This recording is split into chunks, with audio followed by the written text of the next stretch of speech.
नमस्कार, मेरा नाम भाऊ तोरसेकर। आप देख रहे हैं प्रतिपक्ष। दोस्तों, पंजाब में 2-3 दिन पहले जो हुआ, प्रधानमंत्री की सुरक्षा में बाधा आ गई और उसके कारण ही वहाँ के डायरेक्टर जनरल पुलिस जो थे उनको हटाया गया है। उसके बाद वहाँ के जो फिरोजपुर वगैरह के एसएसपी है उनको भी हटाया गया है और अब तो चुनाव डिक्लेयर हो गए, चुनाव की घोषणा हो गई है। और 1 महीने में, कम से कम मेरा ख्याल है 1 महीने में 4-5 हफ्ते में पंजाब का चुनाव यानी वोटिंग तो हो चुकी, समझो। रिजल्ट आने में 2 महीने लगेंगे, लेकिन तो इस दरमियान जो कुछ प्रधानमंत्री की सुरक्षा में बाधा आ गई उस पर चर्चा हुई है। उसमें मुझे एक बात अजीब लगी कि प्रधानमंत्री की सुरक्षा जो होती है वो इतनी आसान बात नहीं होती है, मजाक की बात नहीं होती कि जिसका ट्रिवियलाइजेशन हो जाए। लेकिन कांग्रेस पार्टी इतनी दिवालिया हो गई है कि उन्होंने उसका मजाक बना दिया। असल में तो जब प्रधानमंत्री वहां आने वाले थे तो उनके स्वागत के लिए पंजाब के चीफ मिनिस्टर ने जाना जरूरी था, वो तो पहुंचे नहीं। और उसके बाद इतनी बड़ी घटना होने के बावजूद वो जो सफाई दे रहे हैं, अरे हमला तो हुआ नहीं, हमला तो हुआ नहीं, गोली तो चली नहीं। मतलब क्या है? चरणजीत सिंह चन्नी जो कांग्रेस के चीफ मिनिस्टर है पंजाब के, उनकी रिएक्शन क्या है? हमला तो हुआ नहीं, पत्थर तो चला नहीं, गोली तो चली नहीं। मतलब क्या है? गोली चलनी चाहिए थी। आपका एक्सपेक्टेशन क्या है? क्या देश के प्रधानमंत्री पर एक अपने ही देश में कई ट्रैफिक में फंसने के बाद पथराव होना चाहिए? उसके बाद आप बोलेंगे हाँ सिक्योरिटी ब्रीच। कब बोलेंगे आप? तब जब गोली चलेगी, हमला होने के बाद बोलेंगे। यानी आप इस ढंग से बोल रहे हैं कि भाई इंदिरा जी पर हमला हुआ क्योंकि वो सिक्योरिटी ब्रीच था, क्योंकि वो मारी गई। उसमें जो पार्टी बार बार हमने 2 प्राइम मिनिस्टर शहीद किए, देश को 2 शहीद प्राइम मिनिस्टर कांग्रेस ने दिए, ऐसा क्रेडिट लेती है, वही पार्टी का एक चीफ मिनिस्टर बोल रहा है कि कहाँ सिक्योरिटी ब्रीच हुआ है, धक्का लगा है, बाधा आई है, हमला तो हुआ नहीं। लेकिन रास्ता खुला होना चाहिए, ये अगर रूल है। प्राइम मिनिस्टर जब ट्रैवल करते हैं, रोड से ट्रैवल करते हैं, तो वो रोड पूरा का पूरा क्लियर होना चाहिए। उसमें दूसरा कोई वाहन होना भी नहीं चाहिए, गाड़ी होनी नहीं चाहिए, इतना क्लियर होना चाहिए। तो वहाँ इतनी गाड़ियाँ या रोड ब्लॉक है कि उनको 20 मिनट तक अटके रहना पड़ा। इसको मजाक माना जाता है। एक कांग्रेसी चीफ मिनिस्टर उसको मजाक समझकर बात कर रहा है। ये कितनी बेशर्मी की बात है। और उससे आगे जाकर कई कांग्रेस के बड़े बड़े नेता बोलते ये क्या नौटंकी कर रहे हैं प्रधानमंत्री तो हमारे महाराष्ट्र के कांग्रेस के प्रदेश अध्यक्ष है नाना पटोले, वो बोल रहे प्रधानमंत्री नौटंकी कर रहे। अब उनको कौन बोलेगा? वो खुद नौटंकी करते। नाना पटोले तो नौटंकी के माहिर है। और जिनके बारे में, जिनको नेता मानते गांधी परिवार को, ये तो खानदानी नौटंकियां है, खानदानी है। मैं आपको ये वीडियो मैंने क्यों बनाया? अगर मोदी जी नौटंकी कर रहे हैं, नाटक कर रहे हैं, तो हमें ये समझना चाहिए कि मोदी जी बड़ी गलती कर रहे हैं। अगर ये नौटंकी है, ये नाटक है, तो मोदी जी बड़ी गलती कर रहे हैं। इसलिए गलती कर रहे कि आप नाटक किसके सामने कर रहे हो? जिनका पूरा खानदान राजनीति के नाम पर सिर्फ नौटंकी करते आया है। और चरणजीत सिंह चन्नी हो या हमारे नाना पटोले हो, ये जब बोलते हैं कि ये नौटंकी है, कहां बाधा हुई? पत्थर तो नहीं चला, गोली तो नहीं चली। तो बाधा किसको बोलते हैं? सुरक्षा को धोखा क्या होने के बाद बोला जाता है, ये मुझे समझाना जरूरी है। दोस्तों याद करो, 1-1.5 साल पहले की बात है। प्रियंका गांधी वड्रा, इनको जो क्या बोलते हैं उसको एसपीजी कवर था सुरक्षा के लिए, राजीव गांधी की हत्या होने के बाद उनकी पूरी फैमिली को जो सुरक्षा कवच सिक्योरिटी दे दी गई थी उसमें प्रियंका वड्रा भी आती है। तो उनको इतने सालों से जो सिक्योरिटी दी गई थी उसका आकलन करके, उसका असेसमेंट करके वो घटाई गई। उस सिक्योरिटी के लिए उनको गवर्नमेंट का जो बंगला दिया गया था उधर से उनको खाली करना पड़ा। उसके बाद क्या रिएक्शन थी यही लोगों की, उसमें चन्नी हो गए, नाना पटोले हो गए, बाकी पूरे देश के कांग्रेस के बड़े बड़े नेता हो गए, उनकी रिएक्शन क्या थी? पत्थर चला था, प्रियंका वाड्रा पर गोली चली थी, उनकी गाड़ी पर किसने पत्थर मारा था, या वो जहां रहती है वहां किसी ने पत्थर मारा था। तो ये लोग उस वक्त क्यों चिल्ला रहे थे कि उनकी जान खतरे में है? अरे राजीव गांधी की हत्या होने के बाद अब कितने साल हो गए? 30 साल हो गए। 30 साल में एक जगह एक घटना ऐसी नहीं है कि सोनिया गांधी हो, प्रियंका गांधी हो या राहुल गांधी हो, उन पर कोई हमला तक नहीं हुआ है। फिर भी इनकी सिक्योरिटी चालू है, और जब विदेश जाते हैं राहुल गांधी तो वो सिक्योरिटी पीछे छोड़ जाते, इन्फॉर्म तक नहीं करते कि मैं कहां जा रहा हूं। तब इनकी सिक्योरिटी कहां होती है? क्या वो सिक्योरिटी में बाधा नहीं? और उसके बारे में पूछा गया तो वही कांग्रेसी लोग बोलेंगे कि ये तो प्राइवेट लाइफ है, आप क्यों उधर देखना चाहते हो? यानी विदेश में जाते तो राहुल गांधी सेफ होते, सिर्फ अपनी मायभूमि में होते, अपने देश में होते, तब इनको सिक्योरिटी चाहिए। अब प्रियंका वाड्रा की सिक्योरिटी कम कर दी गई तो कितना शोर मचाया गया था। 30 साल में उनको कहीं रोका नहीं गया, कहीं टोका नहीं गया। तो उनकी असेसमेंट करने के बाद उनकी सिक्योरिटी कम की है, लेकिन सिक्योरिटी कम की मतलब ही उनकी जान को खतरा है। जिस रूल से प्राइम मिनिस्टर की सिक्योरिटी चलती है उसी रूल के तहत जो कुछ व्यवस्था होनी चाहिए थी पंजाब में वो हुई नहीं। वहां की लोकल पुलिस ने जिस ढंग का बंदोबस्त करना चाहिए था, अगर रोड से प्राइम मिनिस्टर जाने वाले हैं तो वो रोड पूरा क्लीन रखना चाहिए था, क्लियर रखना चाहिए था, वो रखा नहीं तो बाधा हो गई, रूल तोड़ा गया।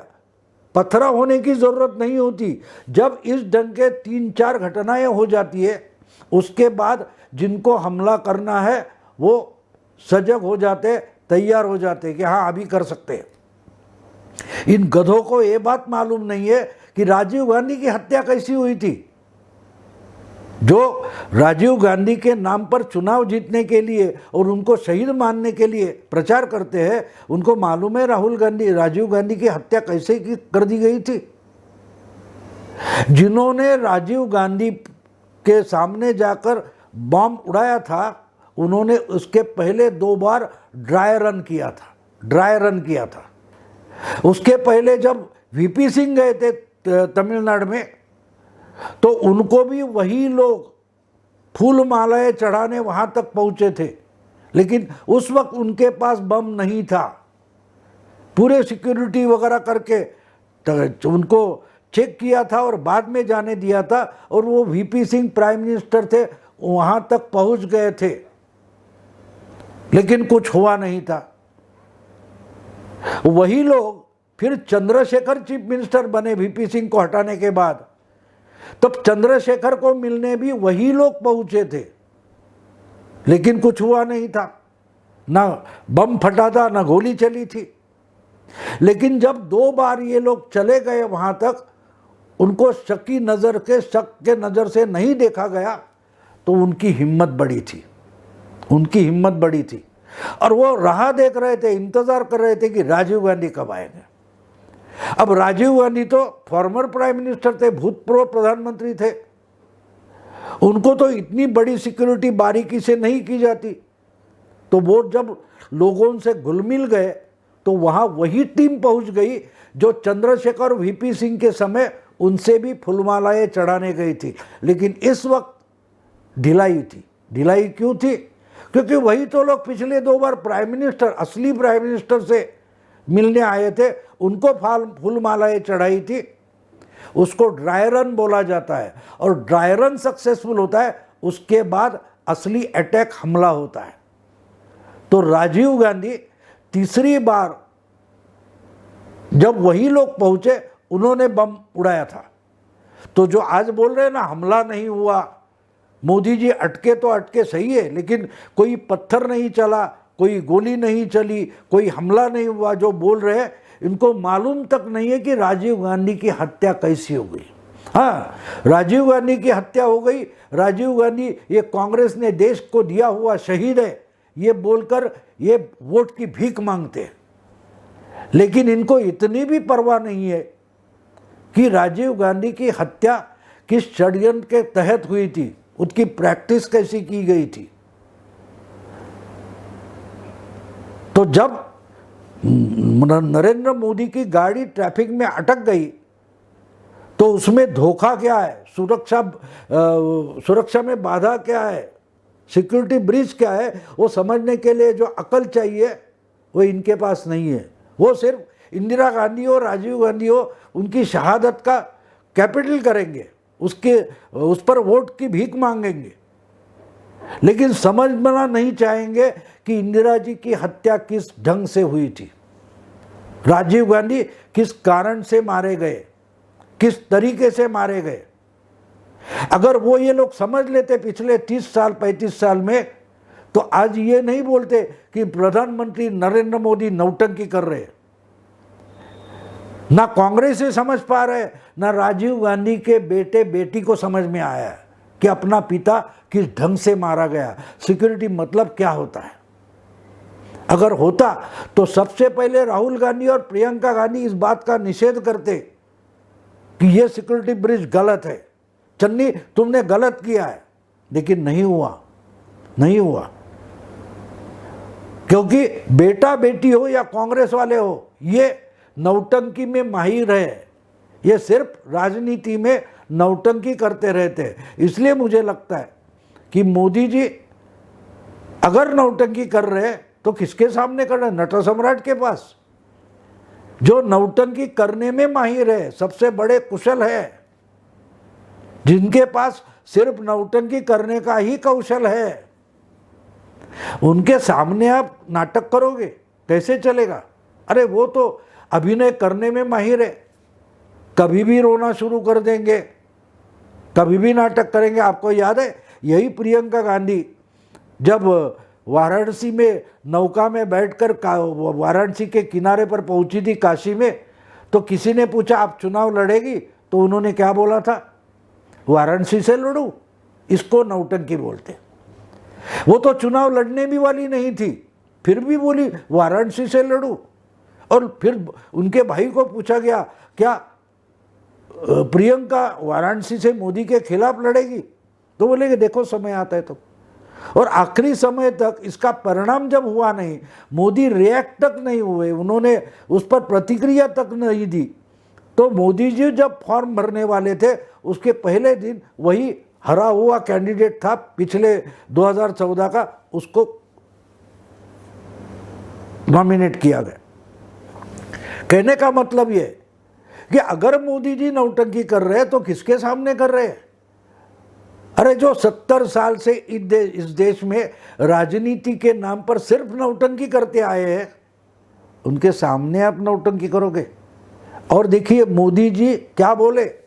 बठिंडा एयरपोर्ट जाने के बाद उन्होंने पंजाब के डीजीपी को बोला कि तुम्हारे चीफ मिनिस्टर को धन्यवाद कहो कि मैं जिंदा लौटा। तो मोदी जी जब मैं जिंदा लौटा इसके लिए धन्यवाद बोलते, इसका मजाक उड़ाया जाता है। तो क्यों नहीं इंदिरा जी का मजाक उड़ाया जाए? क्यों नहीं इंदिरा जी का मजाक उड़ाया जाए? याद है इंदिरा जी की हत्या हुई उसके एक दिन पहले इंदिरा जी ने क्या बात कही थी? क्या बात कही थी इंदिरा जी ने? उड़ीसा में कहीं उनकी मीटिंग थी और इंदिरा जी बोली थी कि मेरे खून का कतरा कतरा देश के लिए समर्पित है, और दूसरे दिन उनकी हत्या हो गई। तो वो जो बोला था सेंटेंस, उसकी भी मजाक उड़ाए। जब कोई प्राइम मिनिस्टर एक बात बोलता है तो उसकी गंभीरता समझनी जरूरी है। अगर वो हमला नहीं होता, उस दिन इंदिरा जी मारी नहीं गई होती, तो क्या वो जो सेंटेंस उन्होंने बोला, वाक्य जो बोला था, उसकी कहीं चर्चा होती? मेरे खून का कतरा कतरा देश की स्वतंत्रता के लिए समर्पित है, ये जो इंदिरा जी उड़ीसा में बोली थी 24 घंटे पहले, उसकी चर्चा कितनी हुई, क्यों हुई? किसी ने मजाक उड़ाया उसका? आज जो लोग मोदी जी का मजाक उड़ा रहे हैं, मोदी जी जब बोलते कि मैं जिंदा लौटा बठिंडा एयरपोर्ट पर, इसलिए धन्यवाद कहो चीफ मिनिस्टर को, तो उसका मजाक उड़ाने वाले मोदी जी का मजाक नहीं उड़ा रहे। वो 84 में इंदिरा जी ने जो उड़ीसा में भाषण में बोला था कि मेरे खून का कतरा कतरा देश के लिए समर्पित है, उसकी मजाक उड़ा रहे। नाना पटोले हो या चरणजीत चन्नी हो या और कोई कांग्रेस वाले हो, जो मोदी जी नौटंकी कर रहे बोल रहे, वो मोदी जी को नौटंकी नहीं बोल रहे, वो इंदिरा जी के मरने के एक दिन पहले बोले गए जो भाषण था, वाक्य था, उसका मजाक उड़ा रहे। इसलिए मैंने इसको शीर्षक दिया कि मोदी जी नौटंकी किसके सामने कर रहे। असली नौटंकी बाजों की जो पार्टी है, उसके सामने अगर मोदी जी नौटंकी कर रहे हैं तो बड़ी गलती है, क्योंकि आप क्या नौटंकी करेंगे? जो ओरिजिनली नौटंकी जीते हैं उनके सामने आप क्या नौटंकी करोगे? मोदी जी माफ करना, इनके सामने नौटंकी मत करो। और हमें मालूम है मोदी जी नौटंकी नहीं करेंगे। दोस्तों, अगर ये वीडियो आपको पसंद है तो लाइक कीजिए, शेयर कीजिए और प्रतिपक्ष को सब्सक्राइब कीजिए। नमस्कार।